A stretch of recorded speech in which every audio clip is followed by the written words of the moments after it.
Ano Brad, masaya ba na singilin ng karma? Tatanungin kita, kamusta ka ngayon? Na-enjoy mo ba yung karma mo? Dapat lang ini-enjoy mo yan. Kasi bakit? Pinuhunan mo yan, dugot pawis mo, karmahin ka lang. Totoo yun. Di ba nga, high value ka kuno? Ang taas ng standard mo.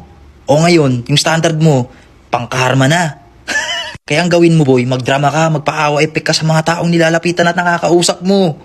Kasi bakit? Alam kong parte ng plano mo yan. Kasama sa pagiging karma mo yan.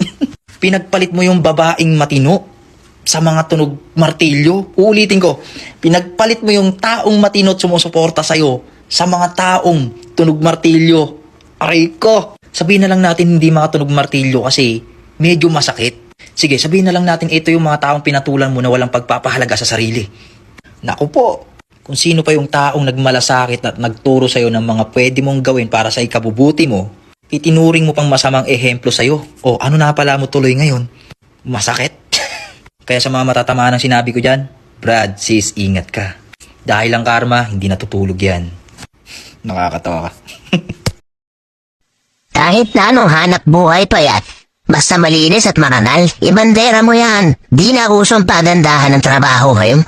Ang mahalaga, sinisikap mong pagandahin yung buhay mo. Dahil tanggapin mo man o hindi, ang realidad dito sa mundo pag wala kang pera, napakababa na tingin sa'yo ng lipunan. Pag wala kang pera, wala kang halaga at wala kang kwenta. Ganyan kalupit ang magiging tingin ng tao sa'yo.